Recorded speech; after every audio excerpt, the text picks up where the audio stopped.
بسم اللہ الرحمن الرحیم. ناظرین السلام علیکم. میں ہوں آپ کا میزبان صابر شاکر. وفاقی دارالحکومت اسلام آباد سے کچھ تازہ ترین اور اہم معلومات آپ کے ساتھ شیئر کرتے ہیں.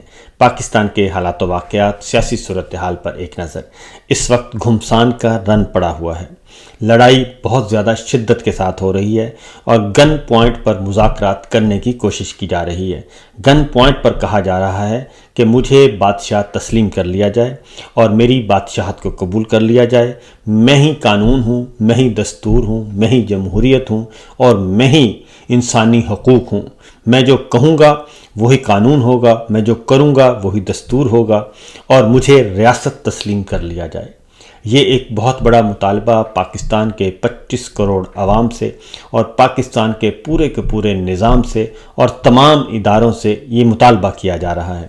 اور اس مقصد کو حاصل کرنے کے لیے پاکستان میں نہ اس وقت دستور ہے، نہ قانون ہے، نہ جمہوریت ہے اور اس وقت کچھ بھی نہیں ہے. اور اس کے لیے، اس مقصد کو حاصل کرنے کے لیے پچھلے 2.5 سال سے بدترین قسم کی فسطائیت بھی مسلط کر لی گئی اور طاقت کا ہر حربہ استعمال کر لیا گیا. جعلی نظام حکومت قائم کر دیا گیا. پورے کا پورا الیکشن چوری کر دیا گیا. صحافیوں کو دبا دیا گیا. میڈیا پر مکمل طور پر قبضہ کر لیا گیا اور جو بھی بولا جس صحافی نے بھی بولنے کی کوشش کی اس کو جیل میں ڈال دیا گیا. اس پر جھوٹے مقدمے درج کیے گئے، دہشت گردی کے مقدمے درج کیے گئے. یہی سب کچھ ان سیاسی کارکنان اور سیاسی رہنماؤں کے ساتھ کیا گیا. یہی سب کچھ انسانی حقوق کی تنظیموں کے علمبرداروں کے ساتھ کیا گیا. جو بھی بولا اس کو آپ نے دیوار کے ساتھ لگا دیا یا تو دیوار زندان کے پیچھے دھکیل دیا. یہ سب کچھ ہو رہا ہے لیکن اس کے باوجود پاکستان پہ جو ہے آپ کا کنٹرول نہیں ہو پا رہا. بظاہر جو کنٹرول ہے وہ بالکل ایک مصنوعی نوعیت کی کامیابی ہے، عارضی کامیابی ہے، وقتی کامیابی ہے. یہ نہیں ہو رہا اور یہ سب کچھ ہوگا بھی نہیں. اور اس کے لیے جتنے بھی جتن کر لیے جائیں، کیونکہ اس سے پہلے بھی ہمارے پاکستان میں بہت سارے بڑے ڈکٹیٹرز آئے اور انہوں نے براہ راست آ کے کنٹرول حاصل کرنے کی کوشش کی لیکن وہ کامیاب نہیں ہوئے. الٹیمیٹلی ان کو جانا پڑا. لیکن وہ اپنے دور اقتدار میں 11 سال کے دور اقتدار میں جو کچھ انہوں نے بویا اس کا خمیازہ پاکستان کو، پاکستان کی سلامتی کو بھگتنا پڑا، پاکستان کے عوام کو بھگتنا پڑا، پاکستان کے آنے والے حکمرانوں کو بھگتنا پڑا. یہ سب کچھ ہوا کیونکہ وہ اپنے آپ کو عقل کل سمجھتے تھے. ڈکٹیٹر جو بھی ہوتا ہے وہ آتا ہے تو وہ اپنے آپ کو عقل کل سمجھتا ہے اور اس کی خواہش ہوتی ہے کہ اسے بادشاہ تسلیم کر لیا جائے. لیکن وہ ایڑی چوٹی کا زور لگاتا ہے، اسے کوئی بادشاہ تسلیم نہیں کرتا. وہ پہلے دن سے ناجائز ہوتا ہے اور آخر تک ناجائز حکمران ہی رہتا ہے اور تاریخ میں اسے ناجائز حکمران ہی لکھا جاتا ہے. اس بار پاکستان میں جو کچھ ہو رہا ہے جی، یہ بالکل اپنی نوعیت کا مختلف معاملہ ہے. اس وقت پارلیمان بھی ہے لیکن چوری شدہ پارلیمان ہے. الیکشن ہوئے، چوری کر لیے گئے. عدلیہ کو دبا دیا گیا، عدلیہ کو مسمار کر دیا گیا. ججز کو بھی خوفناک دھمکیاں دی گئیں اور جن ججز نے بھی بولنے کی کوشش کی ان ججز کو بھی ٹھکانے لگا دیا گیا. اور اس وقت یہ سب کچھ چل رہا ہے. نہ کوئی جج محفوظ ہے، نہ کوئی وکیل محفوظ ہے، نہ کوئی صحافی محفوظ ہے، نہ کوئی سیاسی کارکن محفوظ ہے. اور جس نے بھی اس الیکشن چوری سے متعلق زبان کھولی، منہ کھولا، اس کے گھروں کو توڑ دیا گیا. سرور باری صاحب ہمارے سامنے ہے، پتن کی تنظیم ہمارے سامنے ہے، دفتر کے دفتر سیل کر دیے گئے. یہ سب کچھ ہو رہا ہے اور اس کا نتیجہ کیا ہوا؟ پاکستان کی جو دفاع ہے وہ کمزور ترین ہو چکا ہے. ہماری نہ پاک افغان سرحد محفوظ ہے، نہ پاک ایران سرحد محفوظ ہے، نہ پاک بھارت سرحد محفوظ ہے.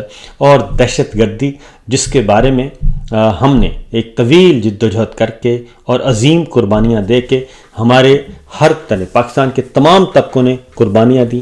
ہمارے جوان شہید ہوئے، ہمارے افسر شہید ہوئے، ہمارے جرنیل شہید ہوئے. ISI، MI، IB، police, FC، rangers اور آپ کا سول انتظامیہ، آپ کے اساتذہ، آپ کے صحافی، سب نے، ڈاکٹرز، سب نے قربانیاں دی. اور ایک طویل جدوجہد کے بعد ہم نے دہشت گردی کے ناسور سے چھٹکارا حاصل کیا۔ لیکن اس وقت کیا ہو رہا ہے، پچھلے 3 سالوں میں پاکستان میں دہشت گردی عروج پر ہے، اور ہمارے جوان افسر ایسے شہید ہو رہے ہیں جیسے اللہ معاف کرے، جیسے ہم کوئی گاجر مولی کی طرح کاٹے جا رہے ہیں۔ اور ہمارے پاکستان میں افسروں اور جوانوں کی جو شہادتوں کا ریشو ہے، تناسب ہے، وہ بہت زیادہ ہے۔ ایک انٹرنیشنل جو سٹینڈرڈ ہے اس سے کہیں زیادہ ہو رہا ہے، اور ان کو ہم سلام کرتے ہیں کہ وہ ہمت نہیں ہار رہے۔ لیکن یہ سب کچھ ہو کیوں رہا ہے؟ یہ سب کچھ ہو اس لیے رہا ہے کہ آپ نے، جناب بادشاہ سلامت نے، آپ نے کیا کیا؟ آپ نے اپنا اصل کام چھوڑ کر آپ نے اپنا ایک پولیٹیکل ایجنڈا مسلط کرنے کی کوشش کی ہے۔ وہ پولیٹیکل ایجنڈا کسی بھی صورت میں قابل قبول نہیں ہے، کسی کے لیے بھی قابل قبول نہیں ہے، سوائے ایک خاندان کے لیے، اور اس خاندان کو مسلط کرنے کی کوشش کی جا رہی ہے۔ آپ کہتے ہیں کہ میں نے ادارے کا ڈی این اے تبدیل کرنا ہے، یہ ہو نہیں سکتا۔ ادارے کا ڈی این اے پاکستان ہے، پاکستان کی سلامتی ہے، پاکستان کے مفادات ہیں اور قومی سوچ ہے۔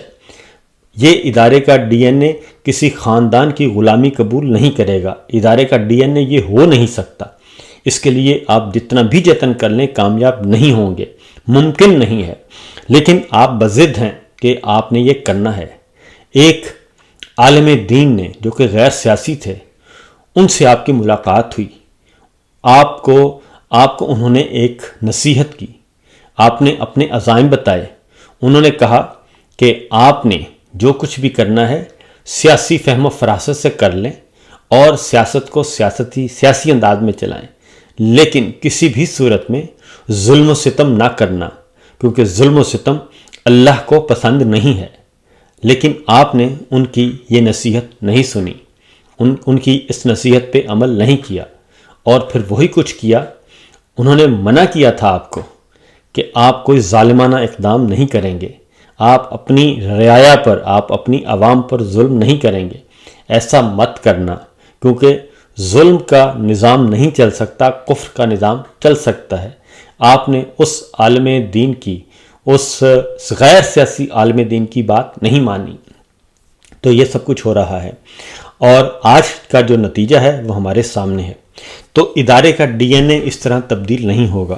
یہ کیسے ممکن ہے کہ آپ اس عہدے سے پہلے جس عہدے پر ذمہ داریاں ادا کرتے رہے، وہاں پہ بیٹھ کے اس وقت جو آپ نے فیصلے کیے اور جو اس وقت فیصلے ہوئے، آپ ان کا حصہ تھے، یہ کیسے ممکن ہے کہ آپ اس وقت خاموش رہے اور آپ اس وقت بڑے برضا و رغبت اور بڑے زبردستی سے، بڑی تندہی سے آپ نے وہ سب کچھ کیا، اور آپ اس کا پروسیس کا حصہ رہے اور ایکٹیولی پارٹیسپیٹ کیا۔ لیکن جب آپ ایک نمبر 1 پوزیشن پہ پہنچ گئے تو اس وقت آپ نے وہ سارے کے سارے نظریات، وہ سارے کے سارے فیصلے اپنے پاؤں تلے روند دیے۔ یہ ممکن نہیں ہے، یہ سب کچھ ہو نہیں سکتا۔ اور پھر یہ کہ نہ آپ کے اساتذہ نے، آپ کے سینئرز نے آپ کو سمجھانے کی کوشش کی کہ آپ یہ کیا کر رہے ہیں۔ آپ نے کہا کہ نہیں، یہ ایک نیا ادارہ ہے، میں ایک نیا ادارہ بناؤں گا، آپ دقیانوس ہیں، آپ کی سوچ ٹھیک نہیں ہے، آپ اس موضوع پہ میرے ساتھ بات ہی نہ کریں۔ آپ نے یہ بھی کہا۔ پھر آپ نے اپنے اساتذہ کو، اپنے سینئرز کو، اپنے جونیئرز کے ذریعے، جو ان کے بچے تھے، ان کے ذریعے ان کو اٹھوایا، اور نہ ان کی خواتین کی عزت اور ناموس کا خیال کیا، نہ ان کے بزرگوں کا، نہ ان کے سفید بالوں کا، کسی کا بھی خیال نہیں کیا۔ پھر جس نے بھی اختلاف کیا، جس نے بھی آپ کو راہ راست پہ لانے کی کوشش کی، آپ نے اس کا رزق بند کر دیا، آپ نے اس کی نوکری ختم کر دی، آپ نے اس کو پس دیوار، پس زندہ اس کو ڈال دیا، اور کئی افسر، کئی لوگ، کئی وہ بیچارے ابھی بھی اندر ہیں، کوئی پرسان حال نہیں ہے۔ سینئر موسٹ افسروں کو مختلف ہیلوں بہانوں سے، کسی کو کوئی وجہ، کسی کو کوئی وجہ، وہ کر دیا گیا، اور پھر ایک پولیٹیکل ایجنڈے کے تحت آپ ابھی تک بھی بضد ہیں کہ آپ عقل کل ہیں، آپ بادشاہ سلامت ہیں، آپ سب کچھ کرتے ہیں، لیکن اس کے نتیجہ کیا نکل رہا ہے؟ اس کا نتیجہ یہ نکل رہا ہے کہ ادارہ اور آپ نے اصل کام کے بجائے آپ کی ساری توجہ ایک پولیٹیکل ایجنڈے پہ لگ گئی، اور آپ نے ایک سیاسی جماعت کو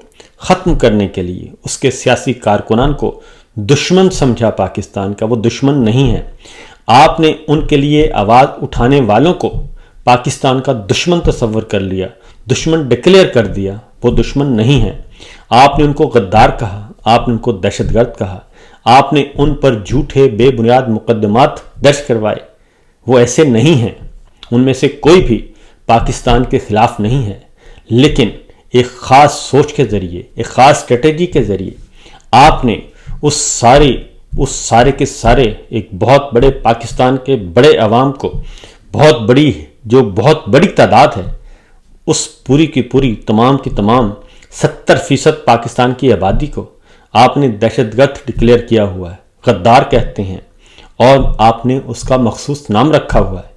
جو بھی آپ سے بات کرنے کی کوشش کرتا ہے آپ اس کو مخصوص نام سے پکارتے ہیں۔ پھر یہ وقت آیا کہ آپ سے بات کرنا ہی لوگوں نے چھوڑ دیا۔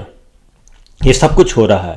پھر ایک خصوصی سیل بنایا ہوا ہے، جس سیل کا کام ہی یہ ہے کہ کرش کرنا ہے، اور اس پورے 2.5 سالوں میں کیا کچھ نہیں ہوا، کتنے لوگوں کو بے روزگار کیا گیا، اور کتنے شریف لوگوں کو جیلوں میں ڈالا گیا، اور ابھی بھی بہت سارے لوگ جیلوں میں ہیں۔ آپ بضد ہیں کہ آپ کی بات کو مانا جائے۔ آپ نہ ہی اعلیٰ ترین عدلیہ کو مانتے ہیں، نہ ہی ماتحت عدلیہ کو مانتے ہیں، اور عدلیہ کے احکامات کو گریڈ 16 اور 17 اور 14 اور 15 کے لوگ جو ہیں وہ روند رہے ہیں۔ اداروں کو تباہ کیا جا رہا ہے، نظام کو تباہ کیا جا رہا ہے، دستور کو ردی کی ٹوکری میں ڈال دیا گیا ہے۔ یہ سب کچھ کیا جا رہا ہے، اور پاکستان کو ایک پولیس اسٹیٹ بنا دیا گیا ہے۔ یہ سب کچھ کیا جا رہا ہے، اور پھر آپ کہتے ہیں کہ نہیں جناب میں بالکل ٹھیک ہوں، اور پھر آپ یہ کہتے ہیں، اس ظلم و ستم کو مسلط کر کے آپ یہ کہتے ہیں کہ میں اسی ظلم و ستم کے ذریعے، اسی طاقت کے بے دریغ استعمال کے ذریعے میں ٹھیک کروں گا، اور میں کنٹرول کروں گا، اور میں جاری و ساری ہوں۔ ایسا ممکن نہیں ہے۔ پھر یہ بھی ہوا کہ آئین کو توڑنے کے لیے لوگوں کو اغوا کیا گیا، اغوا کر کے ایک غیر آئینی ترمیم کروائی گئی۔ ایک غیر آئینی ترمیم کے بعد پھر مدتوں میں اضافہ کروایا گیا۔ اس مدت میں اضافے کو پہلے سے سب کو علم تھا۔ یہ سب کچھ ہو رہا ہے، یہ ممکن نہیں ہے۔ تو جناب یہ کب تک چلے گا؟ یہ چل نہیں سکتا، کیونکہ اس نظام کو زمین بوس ہونا ہے۔ اس نظام کو، ایسے ہی ظالمانہ نظام کو آپ کے مہا سینئرز نے 4 دفعہ کوشش کر چکے ہیں، اور وہ چاروں کامیاب نہیں ہوئے۔ الٹیمیٹلی ان کو جانا پڑا، اور کس نعرے کے ساتھ جانا پڑا؟ سب کے خلاف ایک ہی نعرہ لگا، اور وہ نعرہ ان کے گھروں تک پہنچا۔ تو میں یہ آپ سے ریکویسٹ کروں گا کہ جناب اس نعرے سے پہلے پہلے آپ خود یا تو اس نظام کو قبول کر لیں، دستور کو قبول کر لیں، آئین کو قبول کریں، جمہوریت کو قبول کریں، اخلاقیات کو قبول کریں، اور پاکستان کے عوام کی آواز کو سنیں۔ یہ ایسا ممکن نہیں ہے۔